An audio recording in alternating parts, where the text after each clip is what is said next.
He's the home voiceover studio engineer to the stars in Los Angeles, California.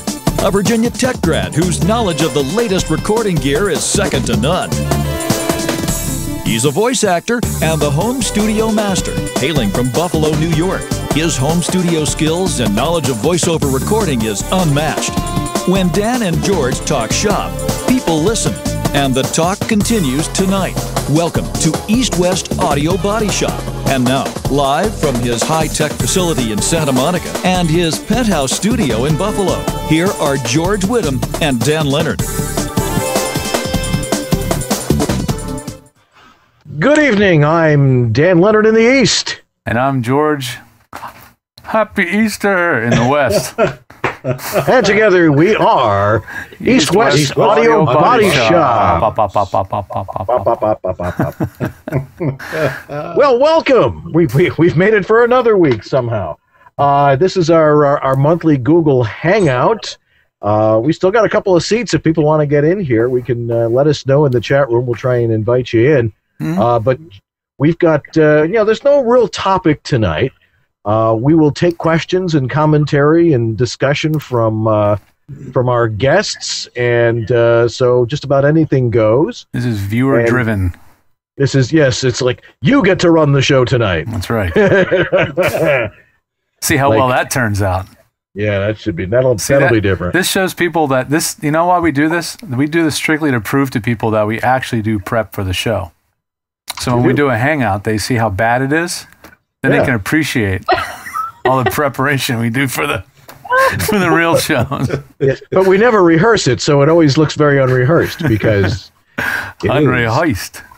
Yes. Yeah. But it's been an interesting week anyway. First off, I have to show off my new mic, even though it's probably 45 years old. This 45. I think it's got to be 65 years old. Maybe 60. Here, let me show you this thing. This is a Tannoy. This is a British built ribbon mic, which I saw on eBay, which of course was listed at about, when I was bidding on it, it was like 150. And then after I bought it, I realized it was in British pounds sterling. Yikes. Oh. Well, that isn't so bad. It wasn't. It wasn't that bad, but well worth it because you can hear how great this sounds. This is built more like the RCA's, small ribbon and heavy. This thing must weigh about 4 or 5 pounds, which is why the microphone stand is just a little unbalanced. How does it sound out there? It sounds great. Yeah. So this is. It reminds me of my movie theater speakers, actually. Yeah, really. You could hang it on your car window and stuff. Yeah. It's a speaker and a microphone. What's that? It's a microphone and a speaker. That's right. Didn't there used to be an intercom on those things too? Oh, I can't remember. It's been so long since I've been at a drive-in. Anyway, we had an interesting experience this week. I know Anthony Gettig is in the other chat room on Ustream, and we're going to try and get him in here because he and I had a very interesting experience with the Canadian Customs this week.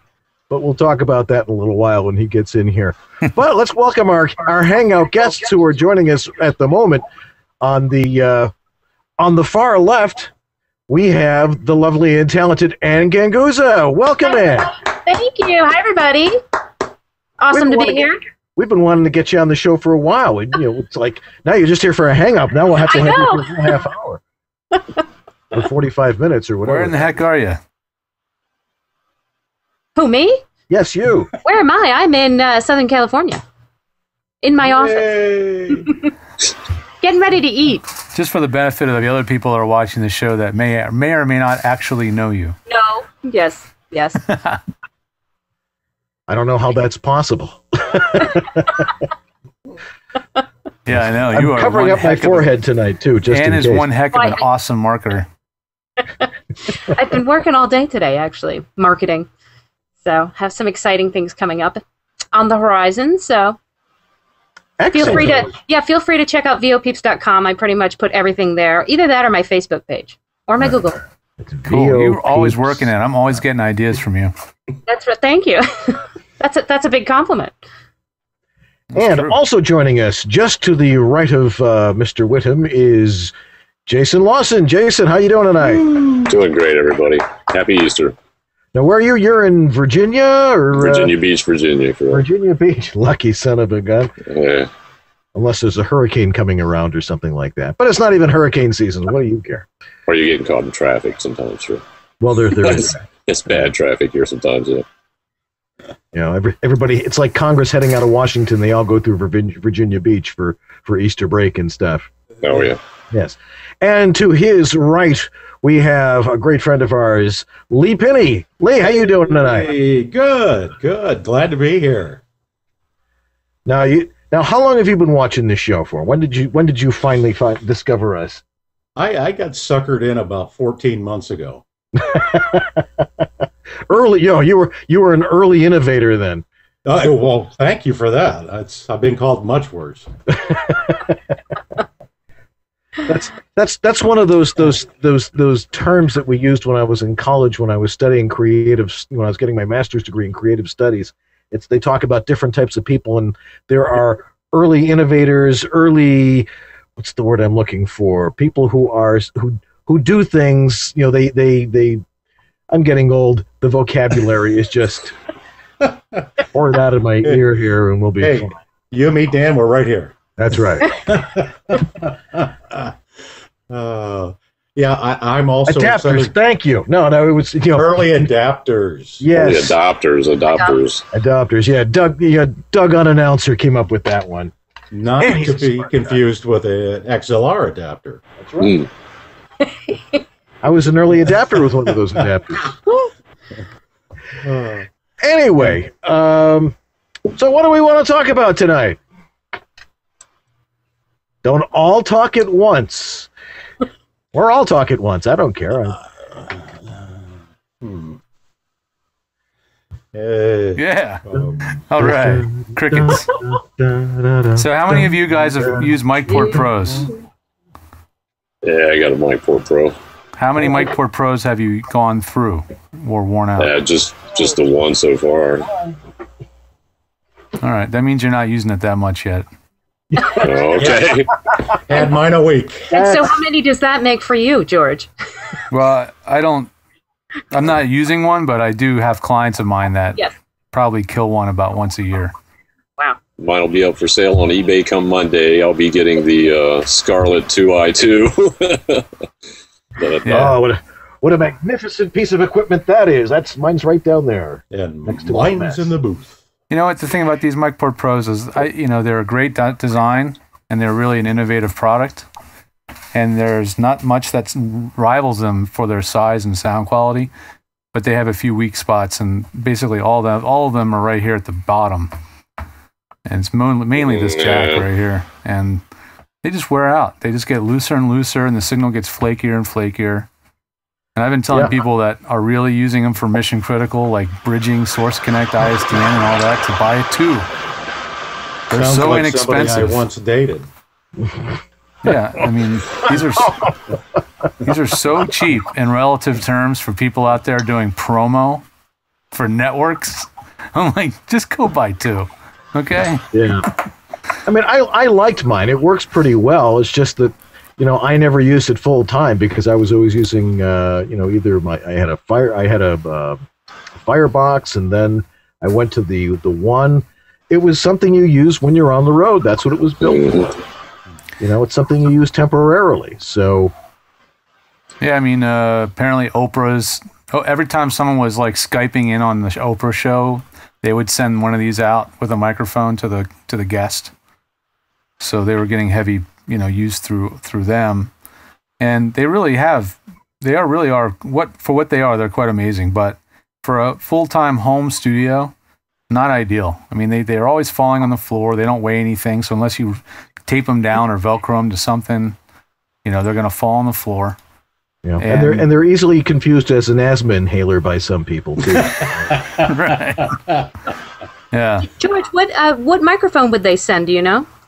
Just curious. I have no clue. That I never heard, actually.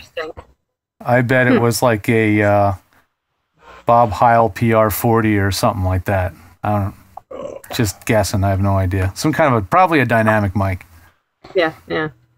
Yeah, I would think so, because they would want it to be pretty bomb-proof, handle a lot of transporting, and idiot-proof, and they don't want to have people wondering, forgetting to put this little button on the bottom to turn the power on, you know. And they don't want a mic that's going to pick up the refrigerator in the other room so easily, and so. Would they send a camera too, like a web for the connection? I'm wondering, just to have decent quality for when they air it. They must probably send them a camera too. I'm sure they sent them a whole package. Yeah. Camera, lighting, everything. Yeah. Have you guys ever seen any of those Obama hangouts? You think you'd find me at one of those things? Right, not likely.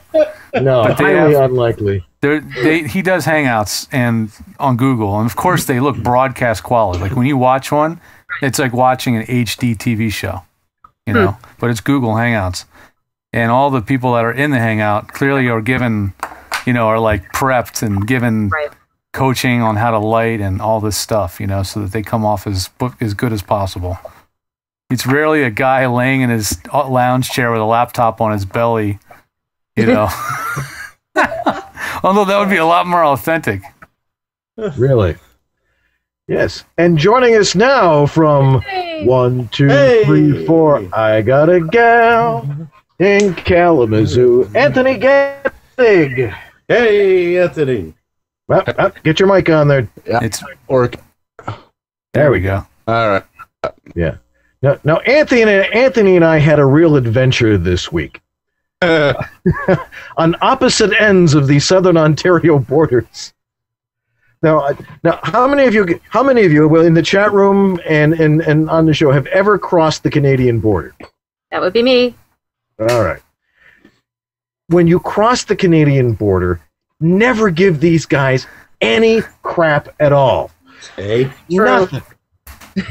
The thing is, you know, like, I've been crossing the border for 56 years, you know, since before I could walk, going up to Toronto or going into Niagara Falls or something like that here.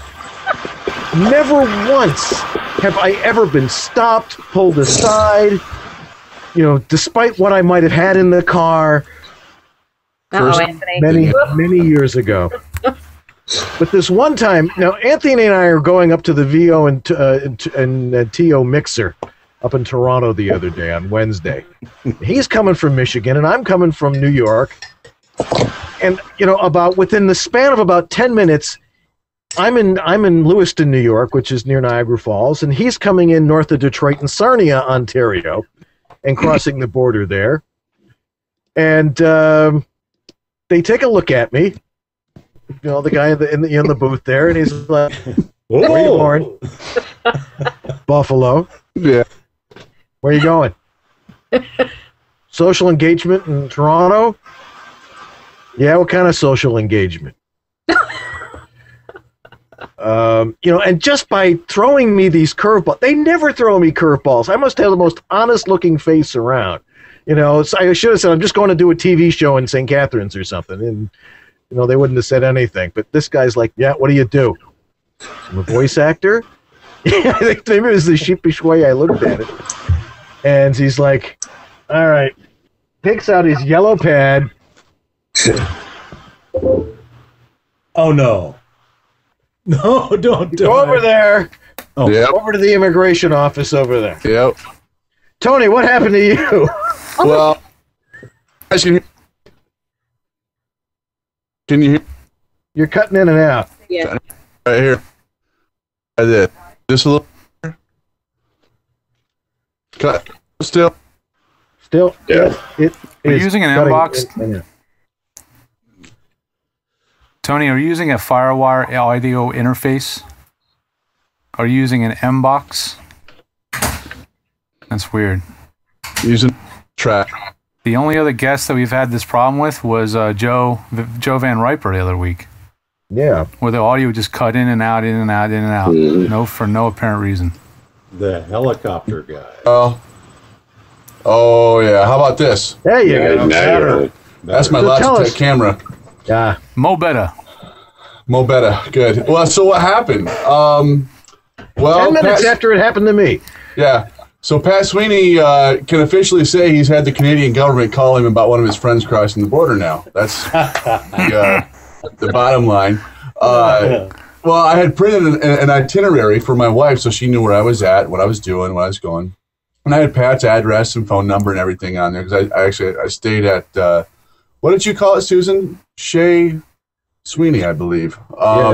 Yeah, so I stayed overnight with Pat. And I had his address, phone number, and everything. They actually called him. They said, sit down.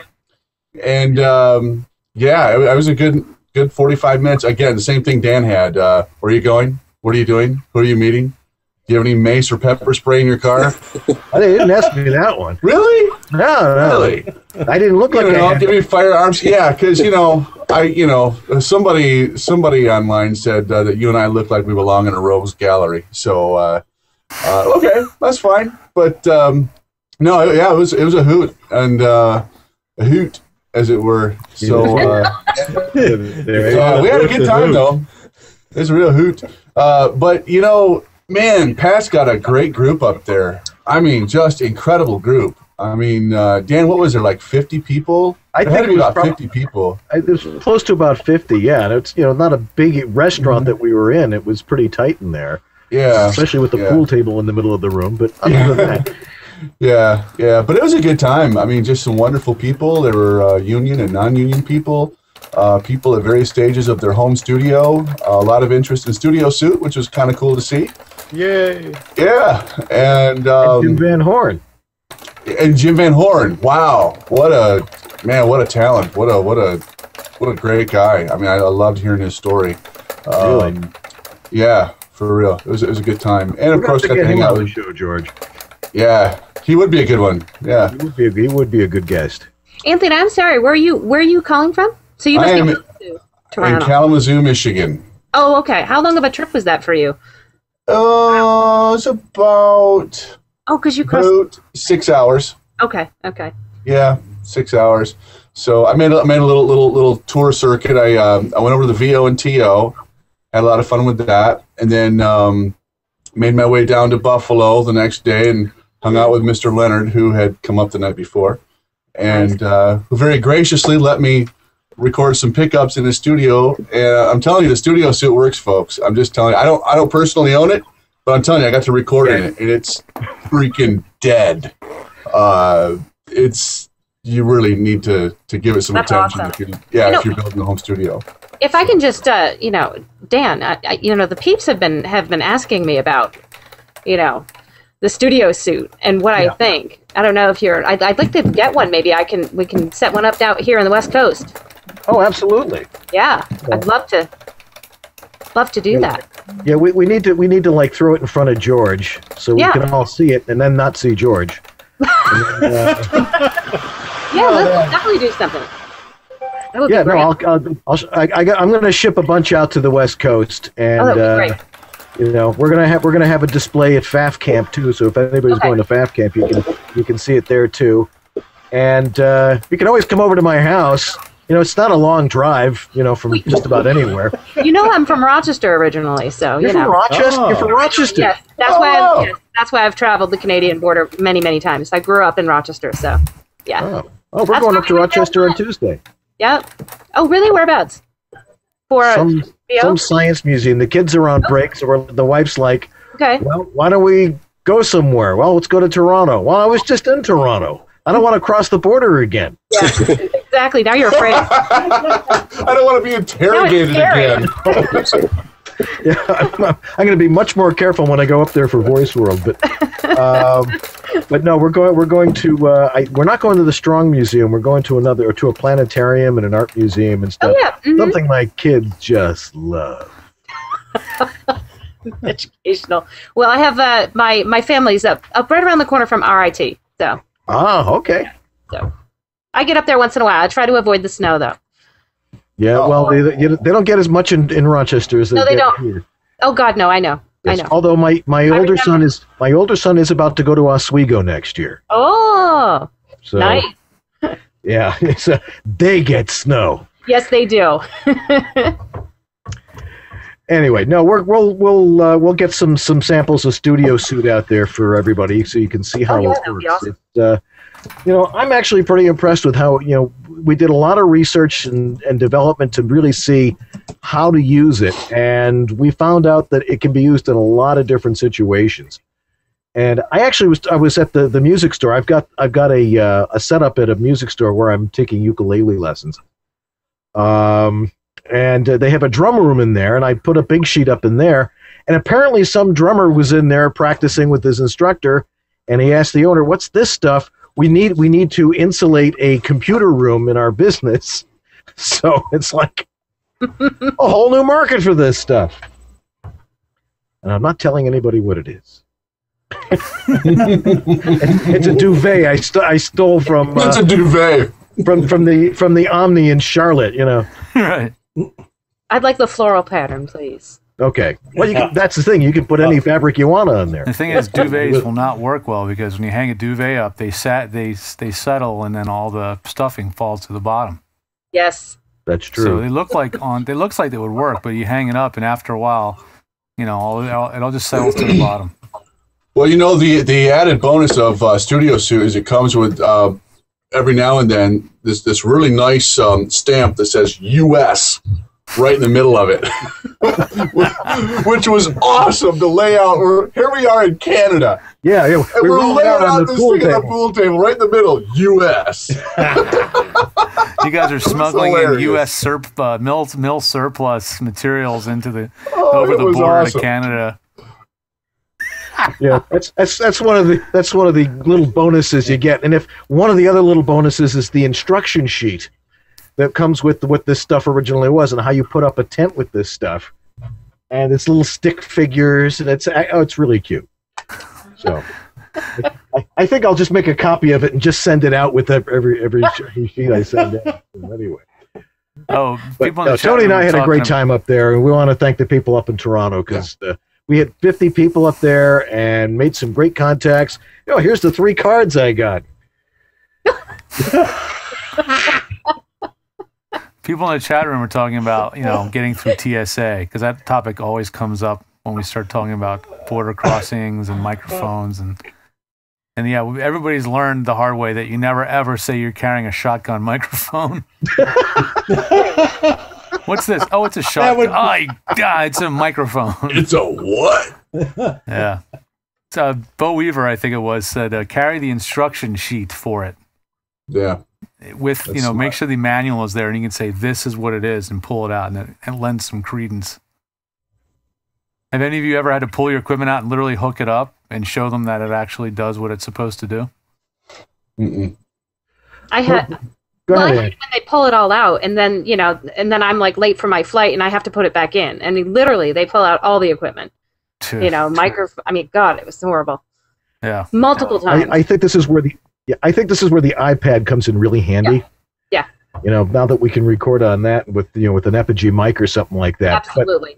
But they're still like, what's this thing? See, I usually turn it into a positive. I remember being in West Palms at the airport there, and the guy's like, "What's this? Microphone? Oh, what do you use it for? For talking into?"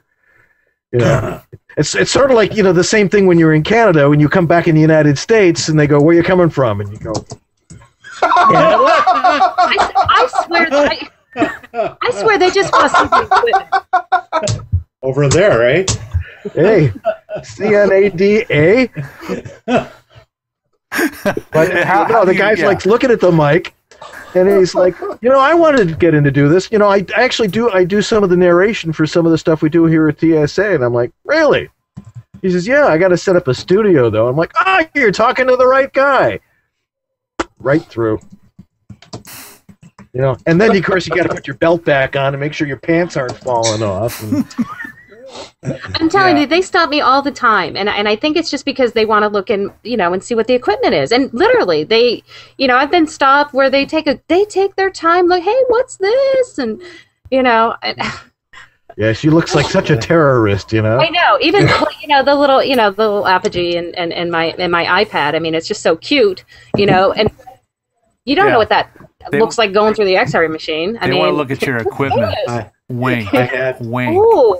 What you got there? I had that same thing happen to me, and in Cabo San Lucas, I was down there doing a shoot, and they of all things, I mean, I'm carrying microphones and cameras and you name it. Of all things, they pull out of my backpack. It's an extendable boom pole for a GoPro or for a small mic, and the guy goes, he goes, "What's this?"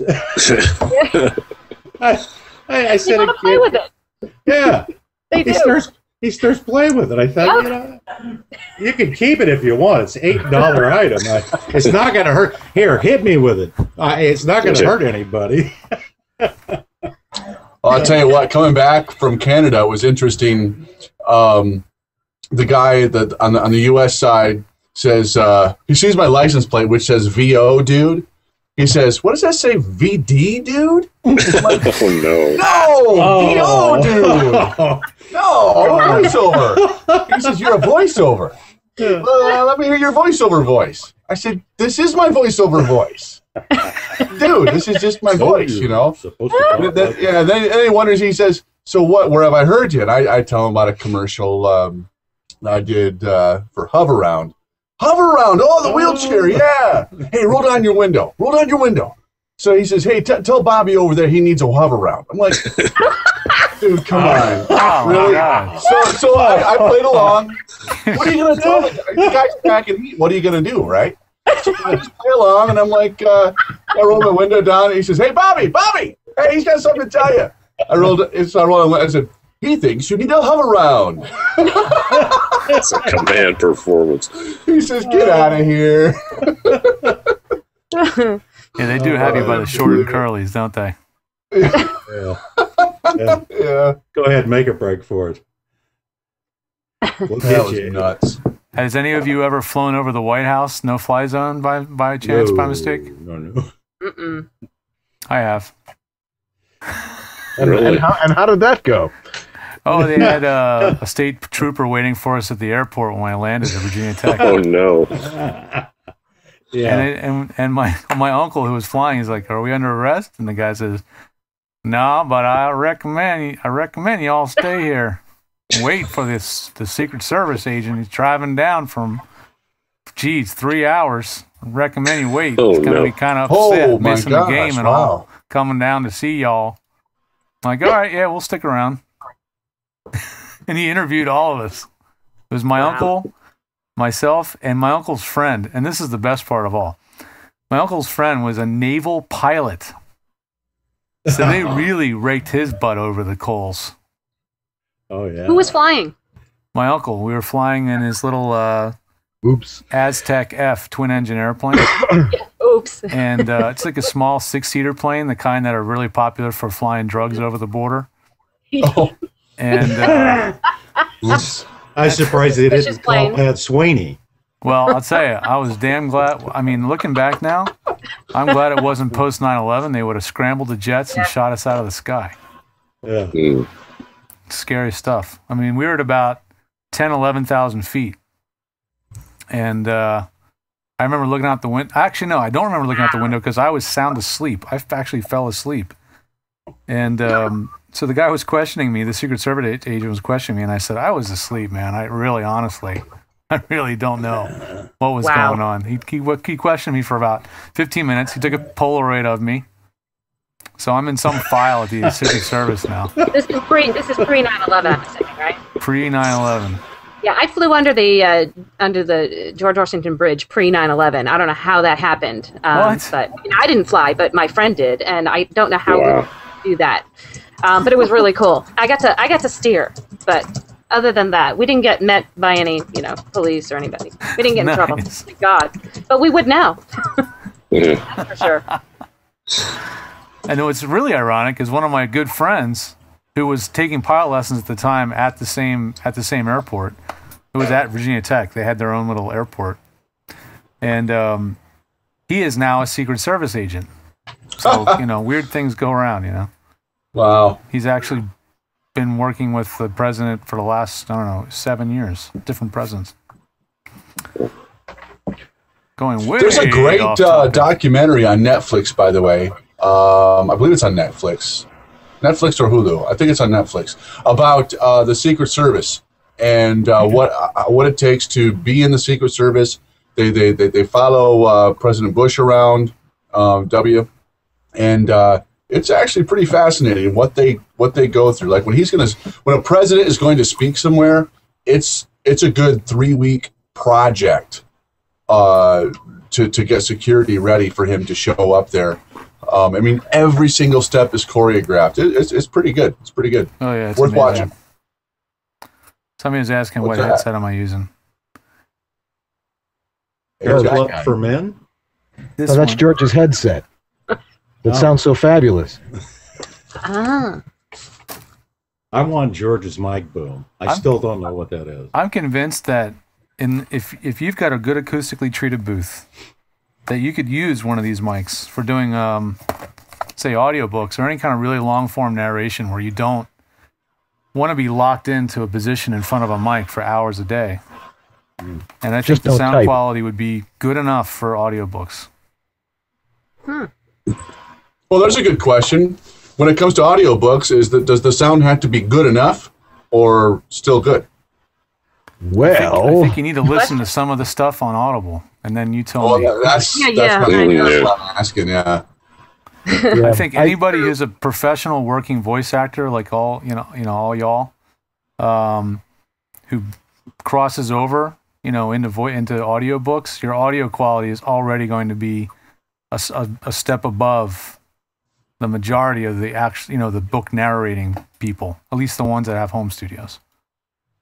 Yeah, I would tend to agree with that too. Although, having heard a lot of people who are breaking into audiobooks and really haven't had a lot of experience in a studio, it's like, well, my husband knows how to build electronic stuff, and they stuff like, why all the compression? Why all this stuff? Mm-hmm. There seems to be a lot of people think because they have certain effects and certain things that they're supposed to use them.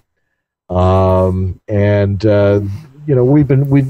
I have been trying to teach people over the last couple of years to really simplify down and not rely on the technology.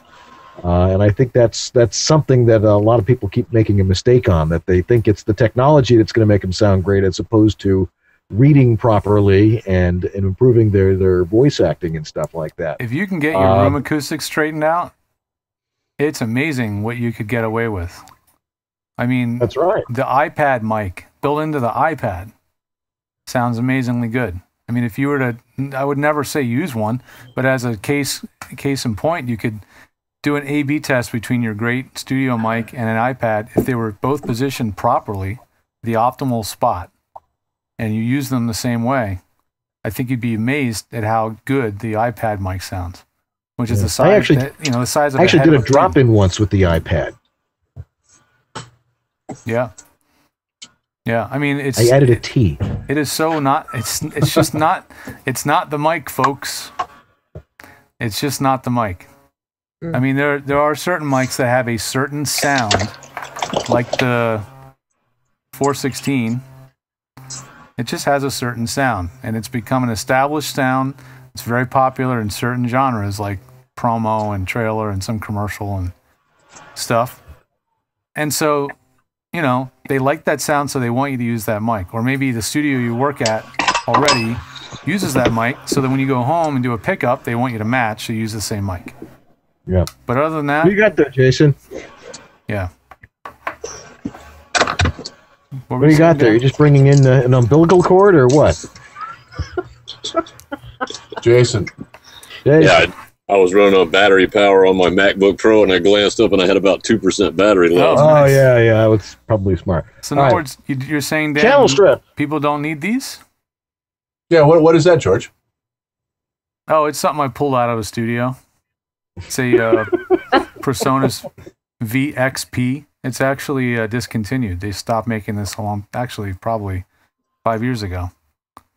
I don't know why. Behringer back there. Yes, where's the garbage can, Jason? It's right over there. Okay. Exactly. It makes a great doorstop, too. Yeah, it's holding down some paperwork over there. Within arm's reach, I have this. This is for sale if anybody wants it. That looks like something with with the double connectors in it. It's a Fireface RME Fireface 400. It's considered to be one of the best quality, best sounding, audio interfaces of its kind. And let's see what else have you been pulling out of people's studios this week? Well, that's an M-Box. M-Box Pro. That's also for sale. I'm turning into like the Sanford and Son of pro audio equipment. My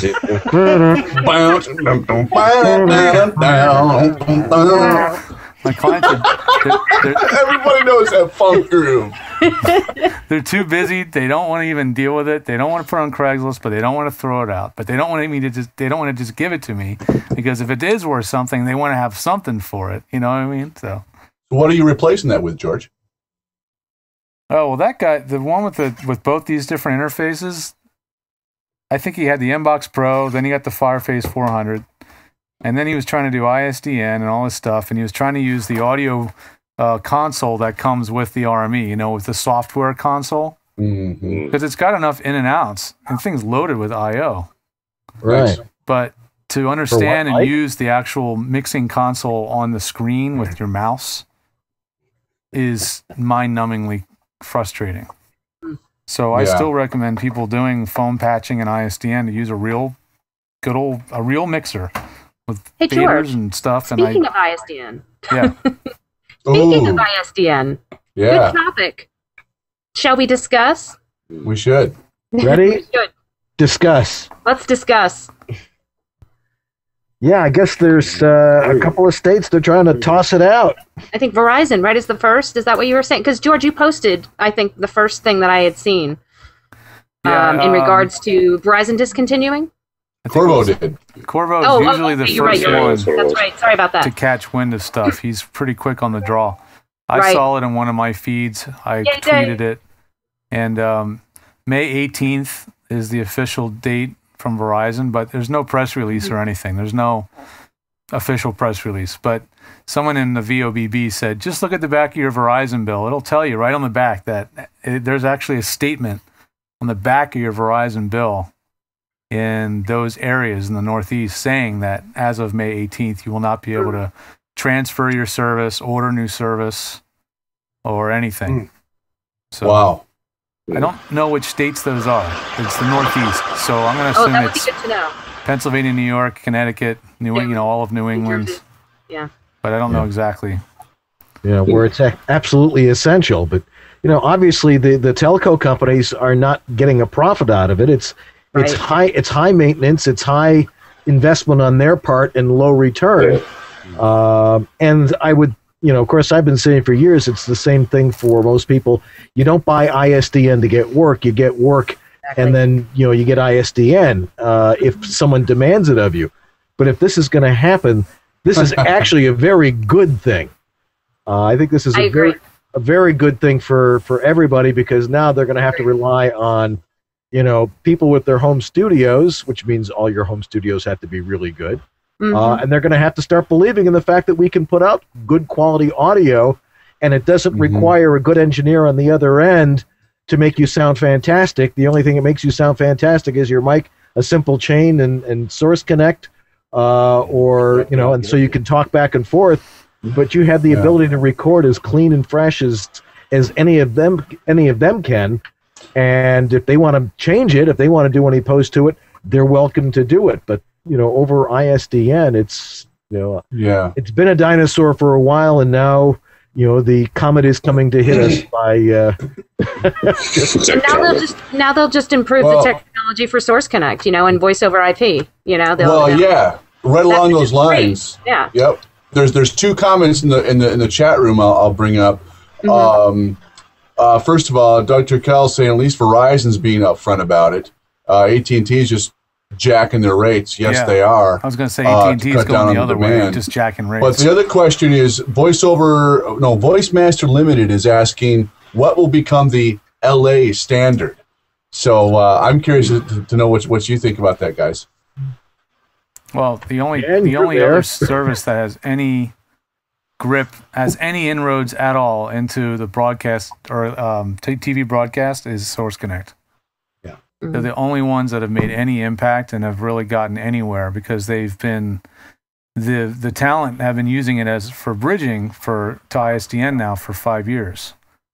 So they know people are using it, and they know people are using it a lot, and they know their clients are making sessions happen over Source Connect. So clearly it's proven itself that it works. So nothing else has really gotten any kind of market share, I don't think, yet. There's SoundStreak, Connection Open, and they all have to play a lot of catch up to what Source Connect has already done to establish themselves. Well, love it or hate it, when it comes to Pro Tools, right now the only one of those that has a Pro Tools plugin is Source Connect. Yeah. So, if you wanted to run in Pro Tools and be able to run within a Pro Tools session, right now the only one that can do that is Source Connect. And Connection Open, I think, is working on it. Yeah, they are. They're gonna do it eventually. But it's a small team, and I know after being pretty close with the Source Connect people for 5 or 6 years now, how unbelievably complex it is, and the customer service end of things, the software support, the debugging, the holding people's hands to walk through networking issues. Support is a tremendous overhead, huge overhead. People always say, why is it so expensive? Why is Source Connect so expensive? Because there's only like 5,000 or 6,000 users. And that's why ISDN was so expensive too, was the overhead of tech support. And even when it was popular, it wasn't. I worked with Verizon for 17 years back when I was doing IT and installing data lines for internet connections, and our ISDN connections were specifically just for like point-to-point video. Right. And so, even back then it wasn't that popular, and the cost for Verizon to maintain that and to install it, and like you were saying, the equipment is so the telco equipment, it's just so antiquated now. I mean, really, everything has to be starting to go through the internet, protocol. And like I said, as any technology, like voice over IP, given a certain amount of time, it's got to improve, and it will improve. Based on the demand, the customer demand. Yeah, as bigger fish are using it, like banks and the U.S. government, it'll get better. Believe me. Yeah. Oh, yeah. Canadian Border Services. I mean, Yeah, really. They obviously communicate with each other. Hey, joining us over on the far right, Steve Tardio. Welcome back. Hello. Am I being heard or am I muted here? No, we can't hear you. Okay, good. You're good. Good to see you, Steve. Yeah, where are you joining us from? I'm joining you from Central New Jersey. Yeah, Jersey. East Coast, represent. Representing. Represent. We're all over the place tonight. That's great. So what's new with you? I'm actually having, let's see, I'm debating on a new mic. And so I'm thinking of going the Neumann route, but obviously not the U87. I can't afford to do that. So a lower end. I'm sorry? There's no need to. What are you using now?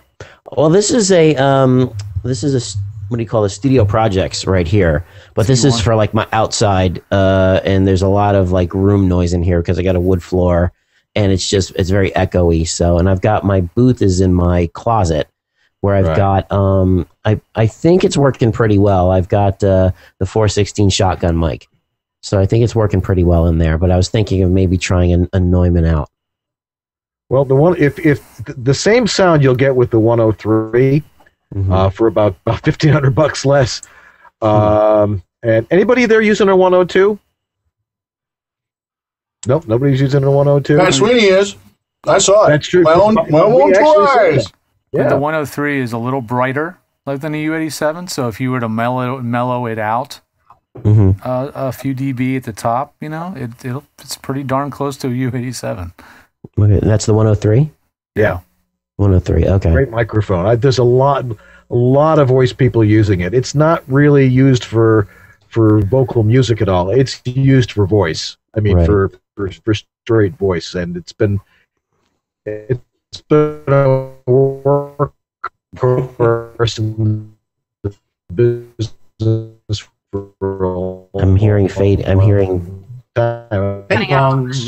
What I use. We're losing you, Dan. And we lost you a little bit there. It's not like there aren't a whole lot of other choices out there. Oh, okay. Dan, Sorry. Yeah, no, it's an industry standard kind of mic, just like Pro Tools. What? Am I here? It's catching up again. It totally hosed for about 30 seconds. You're caught up now. Okay, there we go. You know, I'll just chime in here. I talk slower and help. Go ahead. We went to Pat and I the next day. Dan, we went to that auction of that studio that went out of business, and they had just a buttload of gear. I mean, just everything they were selling, including a pair of U87s, which went for I think over $6,000. And somebody way overpaid for that. Yeah, and a TLM 103 that was brand new that I think at the auction went for, like $1,000, which you can get them on eBay for what, between $500 to $700 for a 103. I was gonna say $6. Yeah, for a used one, sure. Yep. But people at an auction are just freaking crazy. So yeah. You get caught up in the moment. I want to buy it. I want to buy it right now. You're not getting that. Someone wants to know. Thanks to Storage Wars, I think that's it. The auctions always. Yep. Which is rigged. He lives in my backyard. Those shows are rigged. It was he tried to call them out. He's not on that show anymore. Those shows are so. Yeah, he wasn't buying anything anyway. Gee, I guess we all watch that, don't we? Love Storage Wars. Never seen it. Don't know. Someone asked about the Charteroak E700. How does that compare? It's pretty. I'd say it's like a 103. I think it's somewhat similar to 103 in sound, but I think if you were to shoot them out side by side, you may pick the E700. I've had a couple people looking at those and trying them out and comparing with a 103, just because they're similar in cost. Yeah, and Hello Music's been having a sale on it now lately. They're about $479 new. For what? The 700. $479 for the E700. $479. Hello Music. Check it out. Holy smokes! Yeah, it's cheap. It's what, an $800 microphone? Yeah, that sounds like fall off the back of the truck cheap. It does. It does. Or made in China and put their name on it. Wow. Well, but one thing about the real deal. Thing about the E700. Well, the thing about Charteroak is Michael Deming will call you personally, the president, and he'll say, "Hey, do you want to try this mic?" He'll send it to you. Then he'll call you again and say, "How do you like it?" That's the kind of guy he is. He's very, very hands-on. We'll call you and talk to you about the mic personally. Can't beat that service. In between trips to every single convention in the entire globe. He's distributed. Shout out all the to continents. Pat Sweeney joining us in the chat room. For $1 million, somebody said. All right, let me. I want to talk to you. Is there even a point? Should we go to the Should we run commercials so we can say we had? Want to run a commercial? We can catch up here. All right, I'll run a commercial. I'll run 2 commercials back to back. There we go. I'll run yours and mine back to back. Hey, that's an idea. We'll be right back, so don't go anywhere. VO Studio Tech. Recording made simple.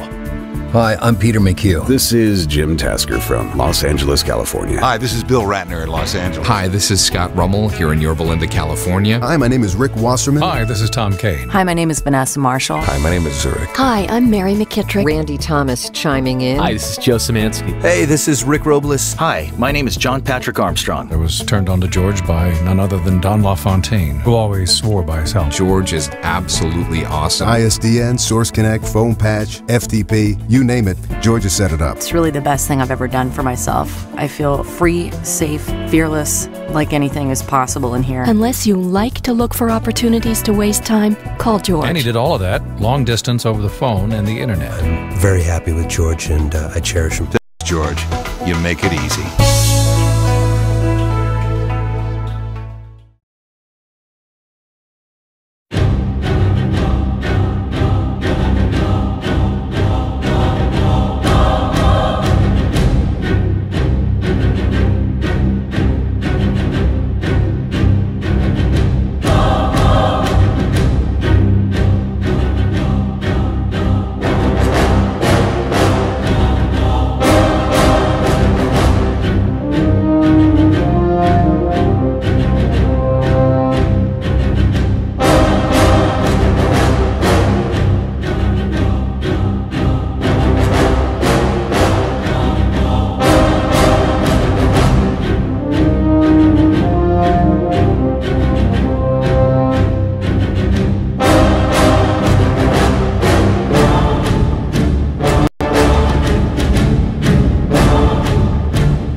voila, this is East-West Audio Body Shop with Dan Lenard in the east and George Whittam in the west. Merci. Et maintenant, back to the show.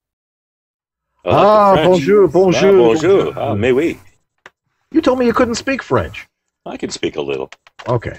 Joining us now from the great country of Canada, C-A-N-D-A,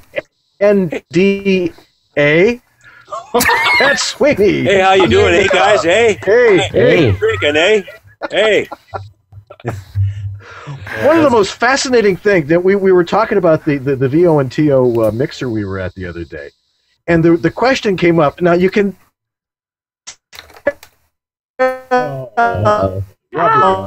That Tony and I were Anthony and I were the only two Americans that were in there. Are you losing me again? You were back. I hear you now. Is it happening to me? Can you hear me now? Yep. Yes. Okay.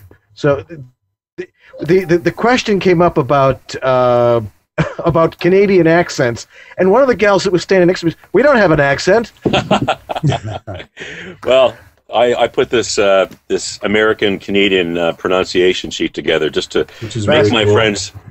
make my friends aware that we do have an accent, and we have to be conscious of that because there are certain words we get caught on.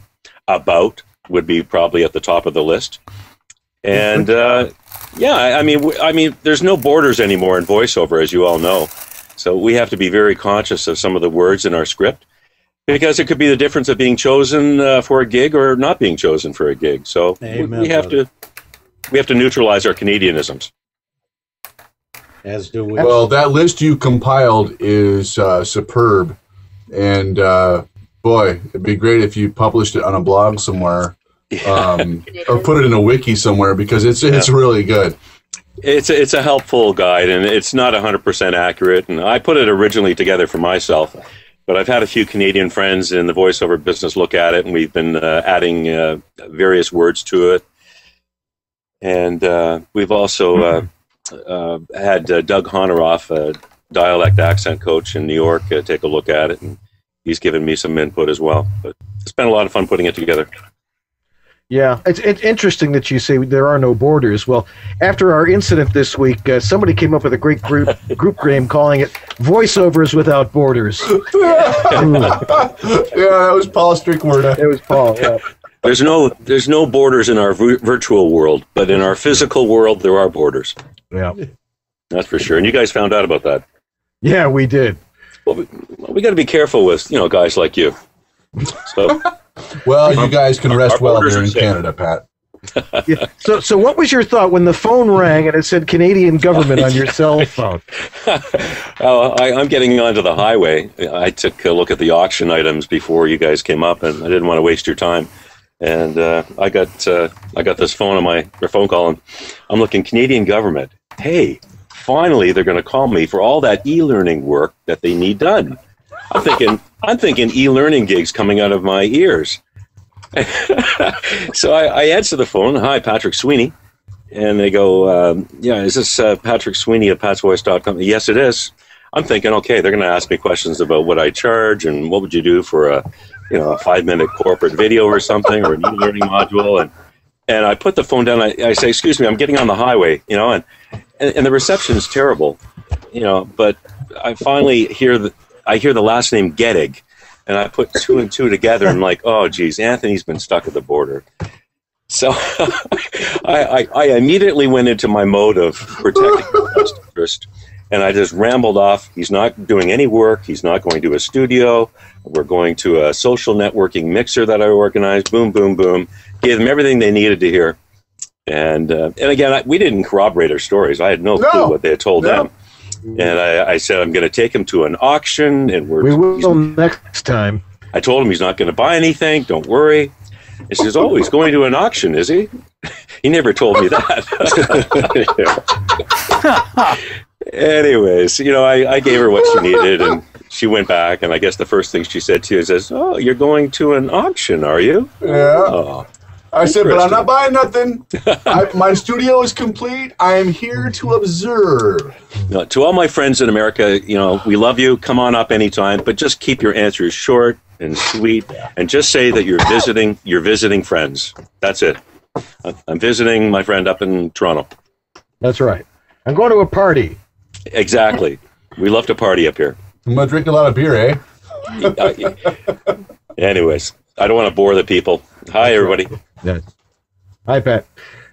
So, anybody else got a question? Is David in here yet? Yeah, I finally arrived. There he is, David Kaplan. David. Hi, David. Good evening, folks. It only took me 45 minutes to finally get onto my first Google Hangout, so plenty of time left. You guys are all going to be leaving, and I'll just be joining, and I'll be by myself. But I've spent much time in front of a mirror talking to myself anyway, so it's fine. It's important to practice. So what's up with you? A microphone there too. Oh, it's all good. Just come back from another holiday festive meal. 2 more days to go of Passover, and it has been the unleavened experience of a lifetime. Looking forward to it ending. We're actually getting ready to go ahead and smoke a couple of chickens tomorrow on our new smoker that we've got to build tonight, and it's all good. Yeah, we discovered that, after all these years of celebrating Passover, the idea is that we have these 2 days, so you cook enough food to last the other 6 days.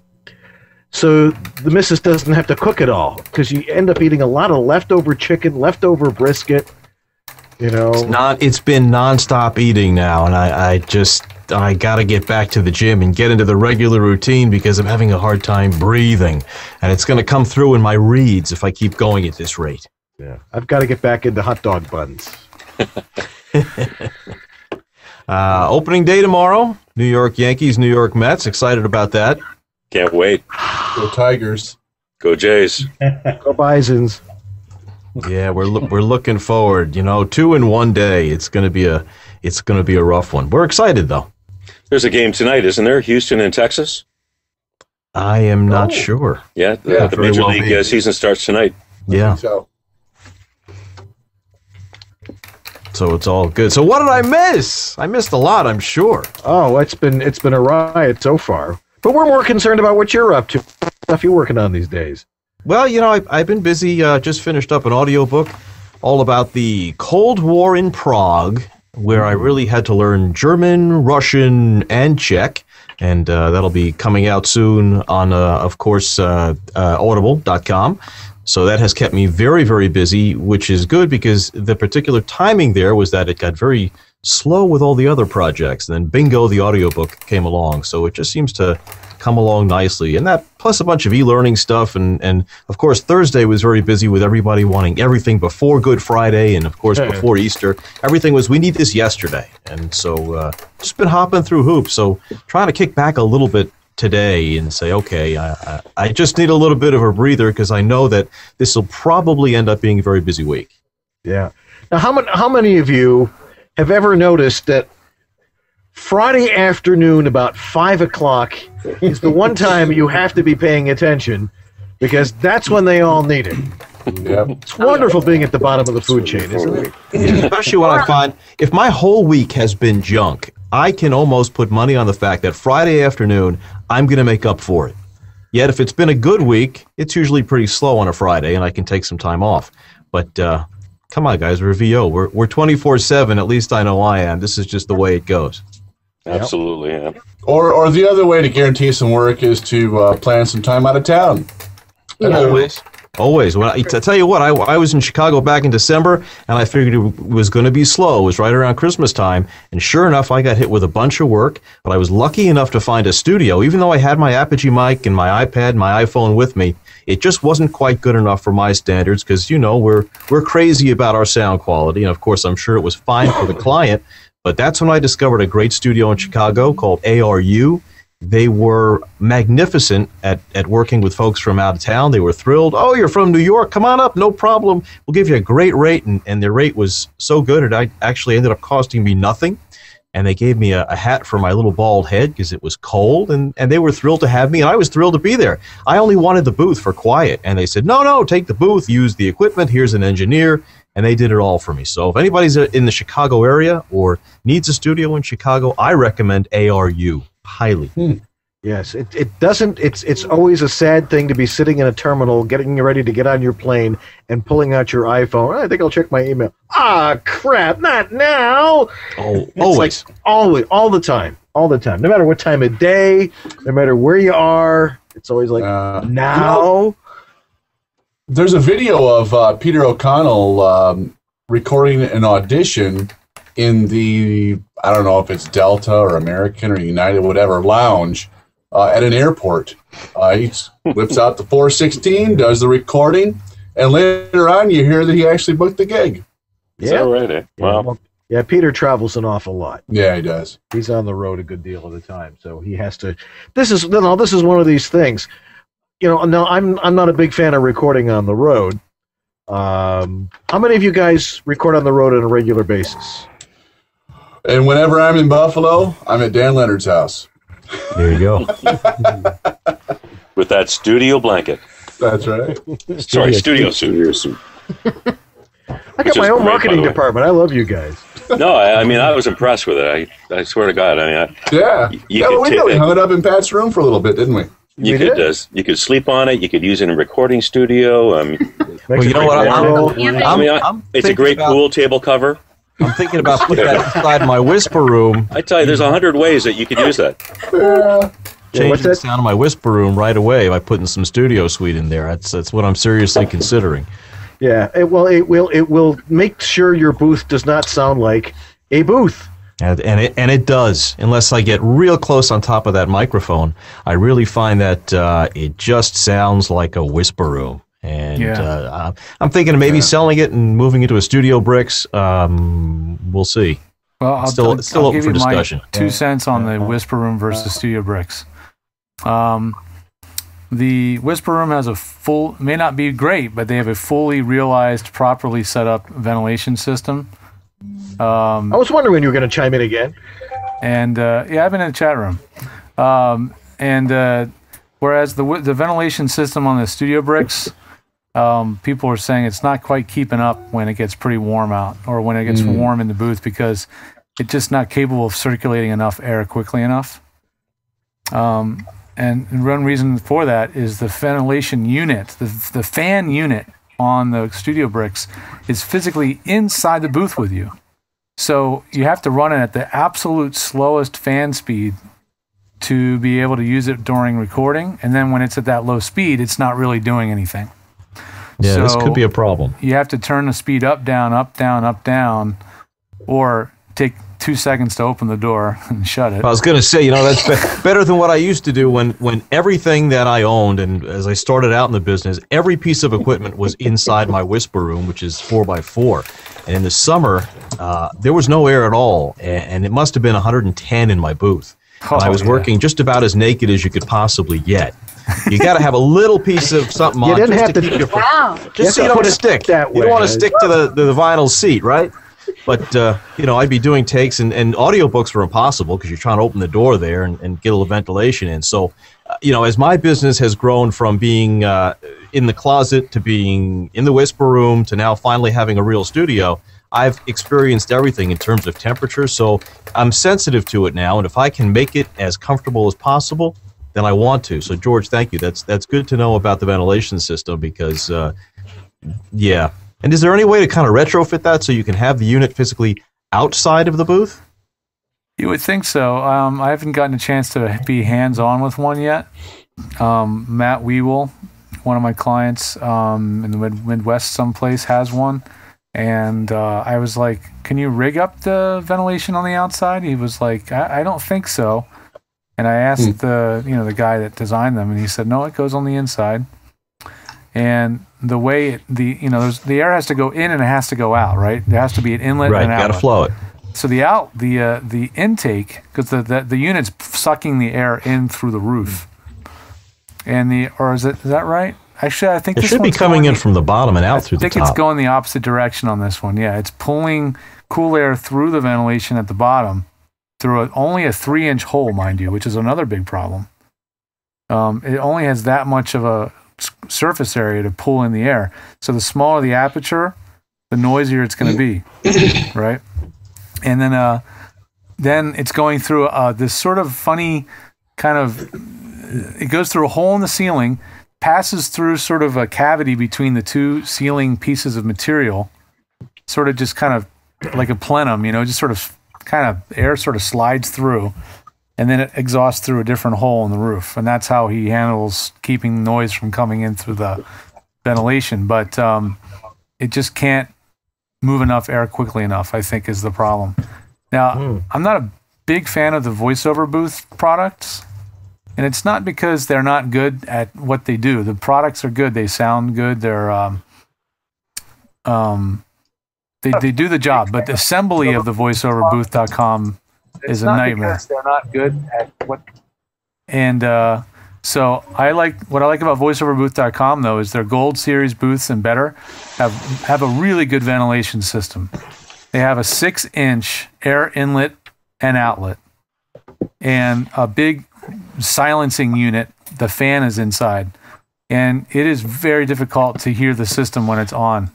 And that's because it was designed correctly. You need the bigger the hole that the air goes through, the slower it has to travel and the less noise you get.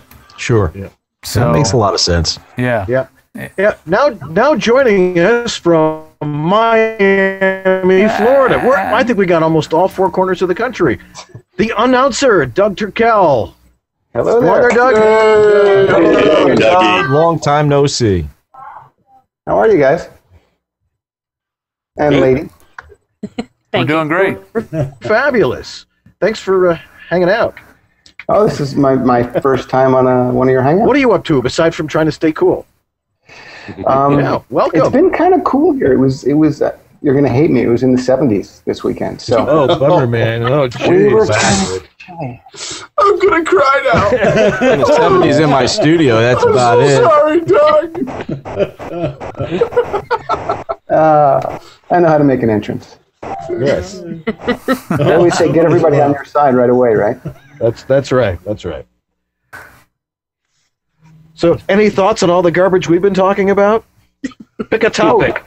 Go for it. Lots of them. None of them want to hear, though.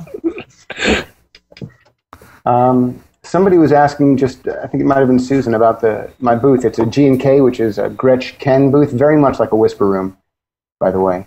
Dan can tell you more about it specifically than I can, because he was in it a couple weeks ago. I was. No I would think you would know more about doesn't it require no tools for assembly?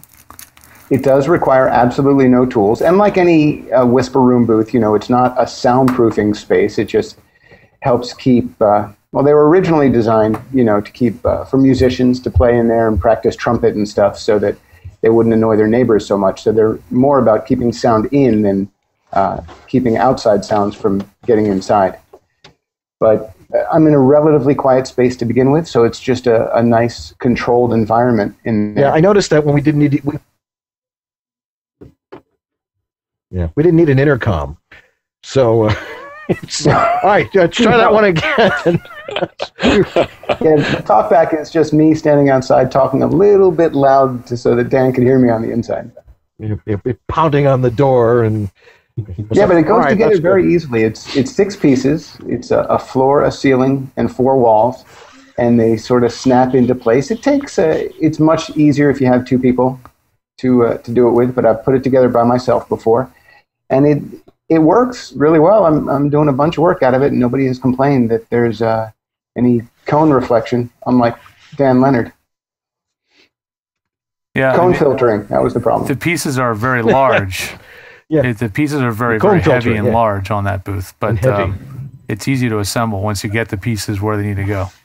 Yeah, someone asked me the other day if it was portable, and I would have to say that no, it's not portable. It's movable, but it does not fall into the category of portable. It's just as portable as my parents' 19-inch Panasonic television from 1978 that had a handle on the top. If you have a friend with a pickup truck, it's portable. Yeah. Right. But other than that, no. Who doesn't? Yeah. Now you're talking about taking your studio home and stuff like that, but the missus does not want the booth to come with you. Yes, that is true. Because it would just take up a quarter of a bedroom, and there's really no reason to do that. Dan, in fact, you saw the space a couple weeks ago. It's a closet I'm going to convert, and it's big enough with something like Studio Suite. I think it will be almost perfect. The biggest problem is I have to do a little bit of retrofitting to isolate the space a little bit better because of neighbors with leaf blowers and stuff. But oh yeah, that time of year is coming on here big time. Still not to mention all the cleanup from Sandy. Oh yeah, I'm sure. I can't imagine that. Yeah. But yes, I can. We've had plenty of hurricanes here, so. Yeah. Yeah. So let's go over to Ann, because you've been quiet for too long. Oh my! We want to listen to you. What's your booth like? How are you set up? Well, my booth was blessed by George Whittam. Thankfully, yes, it was.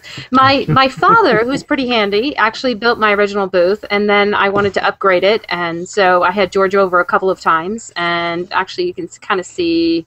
Let's move it around. My door's open right now. It's very small. It's like 4x4 by 8 foot tall, and it's tiny, 15-inch door, so I can't gain any weight. Otherwise, I won't fit in there. But pretty much. George had us, actually, George, it was kind of fun. I mean, George had us suspended on hockey pucks, and I was going to say, you have the hockey puck floor. Yeah, I do, and I love it. I mean, it's fantastic. And George, what is the name of the fiber, the mineral wool that we have in there, which I think works excellent. Really, really cost effective, and it's basically on all of my walls in there, and it's pretty dead in there. I mean, everybody that comes over for a meetup is pretty impressed with it. So I always say, yes, it's been blessed by George. So I'm quite happy. That does go a long way. Yeah. Well, I mean, the subject I was trying to broach last week was about mic proximity in these smaller booths.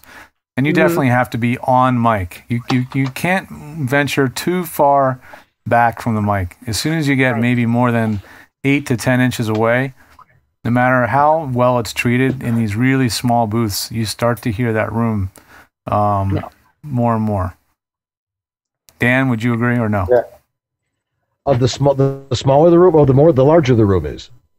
Well, larger rooms have a different problem. Larger rooms can sound more echoey. Right. But small rooms sound more resonant and boomy and hollow sounding. They can. They sound like a small booth. They sound like a closet. Unless you treat it properly, and that's the problem, because the sound doesn't have to travel as far to bounce back to your microphone. So you really have to dampen a little bit better in a room like that. So and my understanding is that smaller booths can have big problems with bass. The answer to that. Yeah. I don't have a whole lot of resonance. One long commercial or something. I don't know, Dan. You're having probably the most trouble tonight with your audio feed. It keeps freezing and hanging, and I'm not sure what's going on.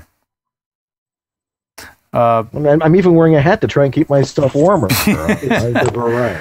No, but I think that Franken mic is dying. No, it's not the mic. It's a signal. It's some sort of either the computer itself or the network connection. It's not so. Not. I don't know what it is. The smaller the booth, the more bass trapping it needs. So then, the more bass trapping it needs, the smaller the booth. The more bass trapping you add, the smaller the booth gets. And that's one of the things that we discovered about materials. Now you're really breaking up bad, Dan. That sounds more like electrical interference. Hold on. Let me turn something on. Yeah, unplug some stuff and plug it back in. Turn your toaster off. Yeah. Or your hair dryer. Turn off the light. Does that help at all? The hair dryer. It sounds like a dirty connection. It's very staticky and dirty sounding. Does that sound any better? Actually, it's a little better. Finally, we have an audio problem to deal with. Who do we call about that anyway? I mean, everybody's busy. We don't have any more audio problems. Whatever happened, guys? I mean, 2 years ago we did, but you solved the world. I think we embarrass so many people now that they don't want to send in their audio clips anymore. What do you think, Tony? I'll shame you into good audio. Oh yeah, dude. You know, my favorite bad audio of the week is when the mic is when the is turned around. Talking to the wrong side. You can totally hear it. Yeah. It's like, got it. Yep. I've gotten samples sent to me by, voice actors who are working with certain demo producers who are supposedly really good. Please tell us their names. And expert producers can't diagnose the problem. Yeah, because I just opened up Wikipedia in another window here. And, no, it's like they don't. I've gotten samples, and then I go, the mic's not. You're either using the mic built into your iMac or your MacBook or your laptop, or your mic's backwards. It's one of those two problems. And it's amazing how many people are not successful at diagnosing it. Maybe, of course, I'm taking for granted the fact that I've heard 500 or 600 home studios, but if you're a voiceover producer producing demos, I'm surprised that you wouldn't know how to troubleshoot that. That would seem really. I would think that would be obvious to someone. You would think. But hey, that's okay. That's more money for me. So I'm happy to be paid to tell people to turn mics around. I'm happy to tell people to unplug or shut down their computer and turn it on again. Hey, it's all the same to me. In a perfect world, you'd have no work. That's true. Exactly. Thank God. The backwards microphone right here. Here's the backwards microphone now turning to the front of the microphone. Right. You want to see me talking to the back end of my 416? Oh, it's ugly.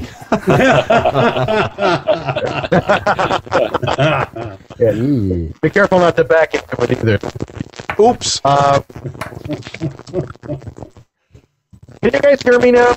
No, it's getting worse, man. Junk. It's not good. Either good night, everybody. Plug in your Apogee mic. Yeah, I think that Tannoy has seen its better days. Wow. Boy, it's like he's on the space. Well, what is it? The International Space Station. Yeah, the International Space Station up there. Well, listen, guys, let me say this. 2 weeks ago, by the way, I spent some time in New York with Maurice Tobias at a terrific workshop. She's the best. We finally got to spend some quality time together, and it's incredible how the very following week things got better. And holy moly. So if anybody ever gets the opportunity to do a workshop with Maurice, please do. Because I've known her for years, but I never took a workshop. And now that I have, wow, so much more to learn. Constantly a student in this business. So you're saying you got immediate tangible results? Immediate tangible results. Get out. We wrapped up on a Sunday night and came Monday morning. Things were completely different. And that first week back, it's now 2 weeks out since the class. And holy moly, that's how is it possible, right? Everybody's you have to be skeptical, and just watching her do what she does and how she does it, and all of a sudden the fine tuning that goes into it. And of course, her groups are always small. There were only 12 of us, and we built a tremendous relationship with each other and became like a family over the course of a weekend. And we saw snow, we saw rain, we saw wind, we saw the St. Patrick's Day parade on Fifth Avenue, and it was just incredible. Just amazing woman. This just a couple of days ago, after I left Dan's house, the next day I had lunch with our friend Bob Sauer, and he looked me right in the eye and said one of the best things I could do would be to take a weekend, kind of one of her seminar weekends, and do that. So. I'm wondering if I'm getting a cosmic message here that I better sign up for one in May. You know what? You really just have to do it. I had spent time with her at ProMax a few years ago, and again, that was a great big room, big setting, a lot of people. And what's interesting is a lot of the messages then were the same as they were this past week. But of course, when the student is ready, the teacher will appear, and things are taken differently depending on what level you're at within your business. And the timing was perfect for me to spend some time with her this time around, because it was the kick in the ass that I think I needed. And there was one girl there who, quite honestly, wasn't quite ready to be in the environment that we were in, but nevertheless, she was there, and came the middle of the second day. All of a sudden, it was like a light bulb being turned on, and she got it. And everything changed from being like Why are you here? To, hey, welcome to the party. And there's nobody else in this business, as far as I'm concerned. And I've worked with many coaches who can do what Maurice does, the way she does it, so elegantly and eloquently and professionally. It blows me away. You know, I'm still left with such a great taste in my mouth from that weekend that I can't wait to do the next workshop with her. Yeah. Truly. I know what you're talking about. We had Maurice Tobias up here in Toronto in November, and she was amazing. Very, very impressed, and certainly helped my performance and a lot of my colleagues as well. But definitely, Anthony, you should get to a Maurice Tobias workshop if you get the chance. Yeah, I've studied with her as well, and her approach is just very different from other coaches I've worked with. It's a very psychological approach and almost has effects on you that you didn't even expect. And that's what I found interesting about her techniques when she was on the show. She mentioned that she works from a psychological aspect, not psychoanalyzing the students, but where they're at and trying to get that inner voice out. That's what interested me, and I'd love to take one of her classes. Yeah, do it. Well worth every penny that you'll spend on it. That's for Absolutely. sure. Yeah. Did she get out to the West Coast? Yeah, she lives on the West Coast. I think she's based She there. lives on the West Coast. That's right. She's out near George, isn't she? I think she's in Studio City. Yeah, she's in LA, I believe. Okay. All right, can you guys hear me now? There you Yeah. go. Yeah. You sound good. Bravo. Well, I would expect that. Just in time to talk about Harlem. I know. We you know, it's that time of the month. It's that time of the show. Now we know what the problem was. Yes. Yes. Papa Midol. Yeah. They still make that stuff anyway. Hey, you were sounding kind of moody there. How many of you? I know. Because I'm talking into the wrong side of the mic here. Very cranky. Yes. How many of you guys have purchased something from voiceoveressentials.com? Me. Pat? I got to get there. He's in Okay, Canada. all right. It's a bit of a pain when you're over the border. You pay a lot more, that's for sure. Yeah. That's true. Shipping, unless you give it to me, right? Unless I'm coming up there and I buy it and I just drag it up there. You know, and by the time I get it, the border guards have gone through it, and it's a mess. It's the same if you give it to Dan, so it's no benefit. Anyway, that's true. That Good whole point. call to Jason. I mean, to Anthony, and Hey? Yeah. In the reverse, they call him. Yeah. Hey, is he supposed to have this? That's right. So, Steve. Yes, he's making a delivery. Steve, what did you get from Harlan? I got the Porta Booth. Which one? Your thoughts? My thoughts on the Porta Booth came in very handy. I think my mic is starting to freak out a little bit here. No, we hear you. Okay. But it's my cans. I'm gonna have to buy the Harlan Hogan earphones now. Very good. I have to do that.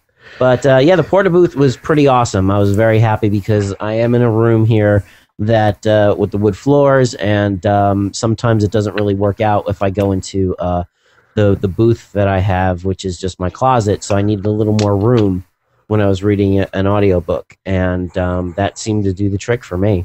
Yeah, it sounded really good. They were very happy with it. So I keep it on standby now. Yeah, Lee, what'd you get? What didn't I get? All right, well, give us the highlights. Here's I took advantage of that. Love them. I got the hanger for it, as well as I got a Porta Booth, and oh my goodness, the elastic strap, because when I have my Shure mic on there, it's kind of heavy. I wanted it to droop, so I grabbed one of those. Works great. Great. I really picking up things for travel, because the wife and I are going to start doing a lot more travel starting this summer for our video site. We're doing a program over in France. So excellent, Dougie. What? I've gotten a few things. I've gotten a pop filter. I've gotten some Oralex. But to be honest, my favorite thing I've gotten from Harlan was some of his storytelling and the information that he shares during his seminars, which are completely different from Maurice's. He is an incredibly entertaining storyteller and a really great marketer, too. He's really got his head screwed on right and shares some great information. Yeah. David? Oh, I never got anything from Harlan. But, you know, there's a story about every piece of equipment in my studio. Everything we used, borrowed, practically stolen. The only thing that was ever brand new in here was my Samson A6 monitors, and since I'm the voice of the company, I didn't have to pay for those. Nice. Yeah, you know, it's amazing when I sit and look at everything in here. There's a story behind every piece of equipment. This computer I'm using came from Brooklyn. I met a guy in a laundromat in Brooklyn, and you know, we needed to borrow some electricity to plug it in, make sure it worked before I bought this Mac. And it's a type of laundromat where people are actually working there. You can drop your laundry off. So, you know, I walk in with this big Russian guy, and these women are like, "What you do? What you do?" And we're plugging in on a computer, and I'm like, "Oh, it's okay. I know the owner. It's okay." I didn't know from anybody. But yeah, it's funny. I'm sure that there'll be something that I'll need to get from Harlan soon. But you know what? It's a short chain. It's a small amount of equipment. It just gets the job done. I mean, holy moly! I look over at my Mackie mixer. That came to me when Channel 1 blew out. A friend of mine, Zach Fines, who some of you may know Zach. He's a pretty big guy in the VO business. This board blew out. He said, "You want it? I'm going to buy a new one." I said, "Well, let's see. It's got 11 other good inputs. Yeah, I'll take it." Again, you know, people come over and we sit and talk about it, and I point to everything. I'm like, "Well, this was because of," and that came from. But Harlan is definitely on the list of go-to guys when I do need something. That's for sure. Anthony. Hey, you know, kind of like Lee, what don't I have? I have the pop stopper. I've got the ABS, and the microphone, the Harlan Hogan VO1-A. And I have to thank George for that because I listened to the sound samples on Harlan's site, and honestly, my ears had a hard time telling the difference between Harlan's mic and a U87. And I know that's can seem to be quite a delta, I mean, as far as price goes, but yeah, I had to trust my ears on that one, and it's the main mic I use. So excellent. And Ganguzza. I have the Porta Booth, and what's really nice about the Porta Booth is I bought it for travel. And the only thing that I didn't realize, though, is as a girl, you know, for travel, I've got my purse, and usually I've got something else, so that counts as a carry-on. So sometimes it's because I have the purse, I don't always take that, so I have to be traveling with somebody to make it really worth it. Otherwise, I'll just, you know, build a pillow fort or something. But the one really good thing is that I lend it out to any of my peeps that are kind of just starting out, you know, and they're looking to you know, maybe do a test out of what's, you know, in their home, and they're trying to get things, you know, set up so that they can record. And so I've lent it out quite a few times, and everybody I've lent it out to just loves it. So it's kind of it's really, really handy to have. Yep, I love it. See, George, I figured I'd figure out a way to get a commercial in here somehow. That was a whopper.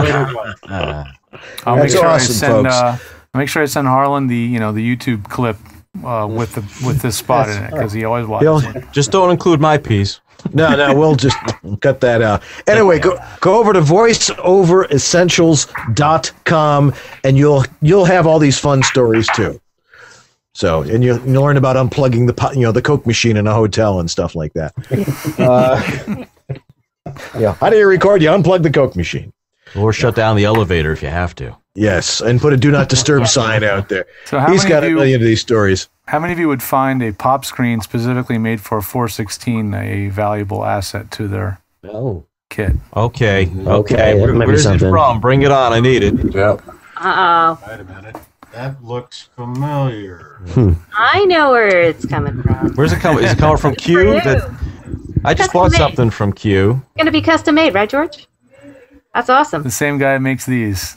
Yep, that's awesome. And knows them. And sells VO Peeps pop screens, which are really cute and really neat.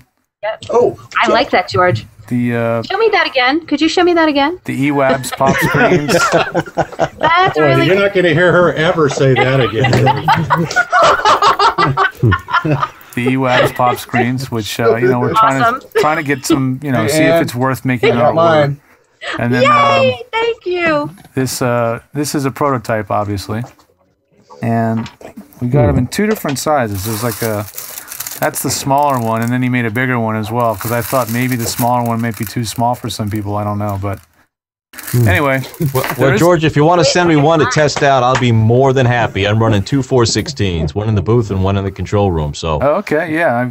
Anytime. It'd be good to get in front of a daily driver of 416s to see if it's really worth dealing with, if it's worth the effort to get them made, the cost, and all that kind of stuff. Yeah, I'm always playing around with my 416 with regard to pop screen, and I just picked up the one that you had listed there. It's the shock mount with the pop filter from Q whatever that you had. Yes, I picked that up for. I cannot believe how cheap it was. First of all, and I'm using the mount, but the truth is, I'm not using the pop screen on there. Yeah, I find the distance doesn't really work because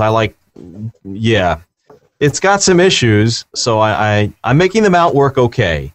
But not ideal. that other item you're holding looks like just perfection. If this rod here was longer. Yeah, that needs to be a longer rod. I may retrofit that myself. This could work out really well. This mic is actually being held in by that mount, but you can't really see it here. Well, sure you can. Oh, yeah, I see it. But I'm using my it's a Rode windscreen actually because it just fits better and stays better on the 416. But we won't tell anybody that. So yeah, if you got something better you're testing out and want to give it a road test, I'm more than happy to do that. Wire and pantyhose.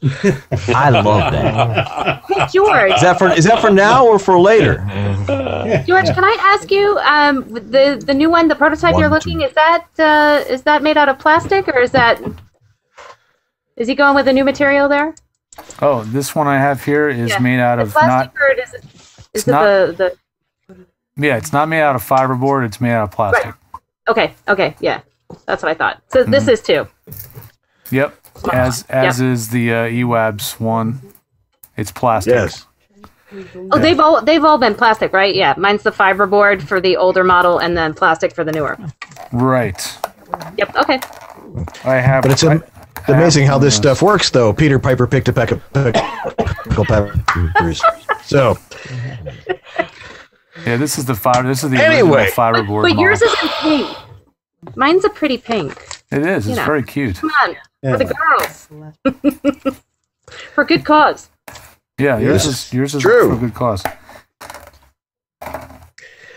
Anyway, folks, it's 10:38 here in the East, and it's what time is it in Canada, Pat? It's 10:38 in the East. Wait a minute, did you ask border services about that? I should say 10:38 in the North. Okay, but what is it north? But what is it, Newfoundland? Oh, it'd probably be about 11:38 out there. Yep. Yeah. Actually, I think it's 11:10. Aren't they like a half an hour off in Newfoundland? Oh, they're off a couple of minutes. That's true.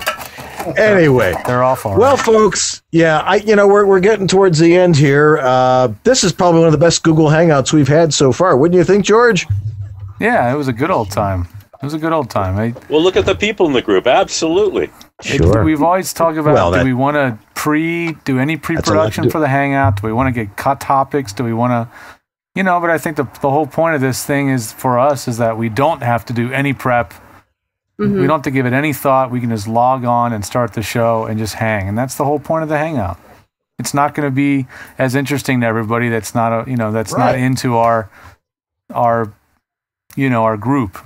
This is more about for us. The Hangouts are for us, our fans, and our it's for you guys that want to be that are in our little social network that we've created. That's what the Hangouts are for.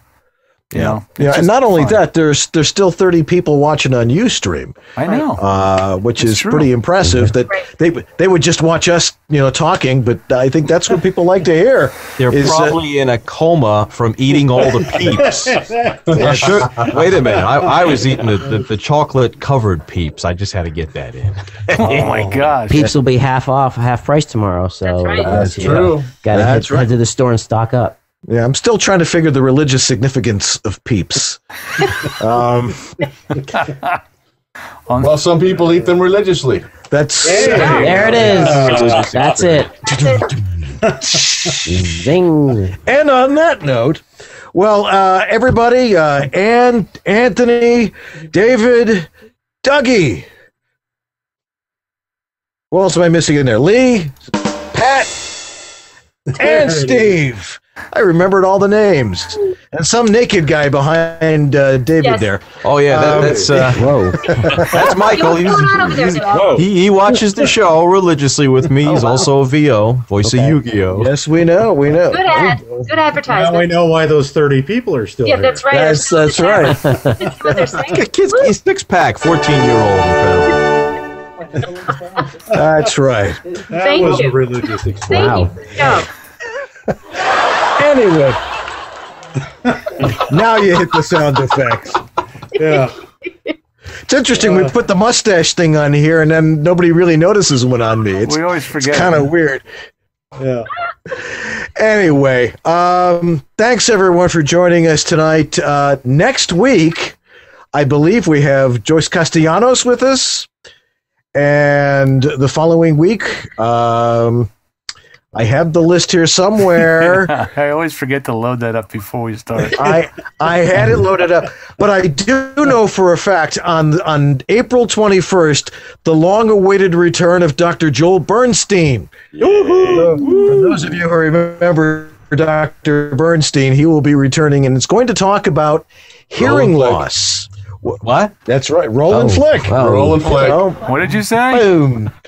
Roll and flick. Huh? But more importantly, will John Taylor be there the same night? We're thinking That's right. Exactly. Keep We're taking thinking away. about it. Yeah. By the way, John was in that class with me 2 weeks ago with Maurice. We had a very good time. Oh, nice. Yes. And I do believe that Bob Sauer will be joining us in a couple of weeks. And so we got lots of great stuff. Anybody you want to see in the show, make sure you email us at ewabshop@gmail.com. And because we do this show for you, and we want to make sure that... oh, that's cute. Why don't you put the rabbit ears on? That would be the best thing to have. Hey, now. Anyway.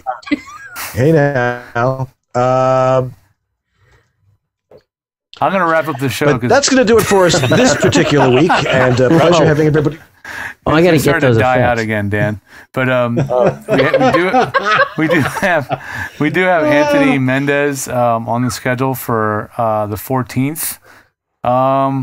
Stay tuned because we may juggle that show to another date, and the reason is because Stephanie Riggio here in Los Angeles has a very dear friend in the music industry who's terminally ill in a hospital, and they're having a concert for him, and she would like to know if I would be willing to stream the concert live so that he, and I'm sure some others, but mainly so he can watch the show. Which date is that? The 14th. The 14th. So that's 2 weeks. Okay. So can you guys believe it's almost April? Jeez. Another hour and a half. The show is basically one of those marathon shows where like everybody's like, "Oh, I want to play too. I want to play too," and the list is getting longer. It starts at 2 p.m. It's probably going to go until midnight or something insane. So that's fabulous. We may juggle that show. I haven't talked with Catherine yet about it, but just to keep you, since you guys are here watching, we may shuffle that show. We'll let you know, though. Yeah, we'll keep you anyway, posted. That's going to do it for us tonight. And thanks, everybody. Can you hear me? Sometimes. We can hear you. A little bit. Hello? Yeah. Hello. Anyway, I'm Dan in the East. And I'm George West. and together we are... East, West, Audio, Body Shop. Everybody have a great week. Happy Easter, what's left of it, and happy April. And we'll see you next Sunday night. Happy Easter. Have a nice night. Take care, everybody. Bye. Good show, guys.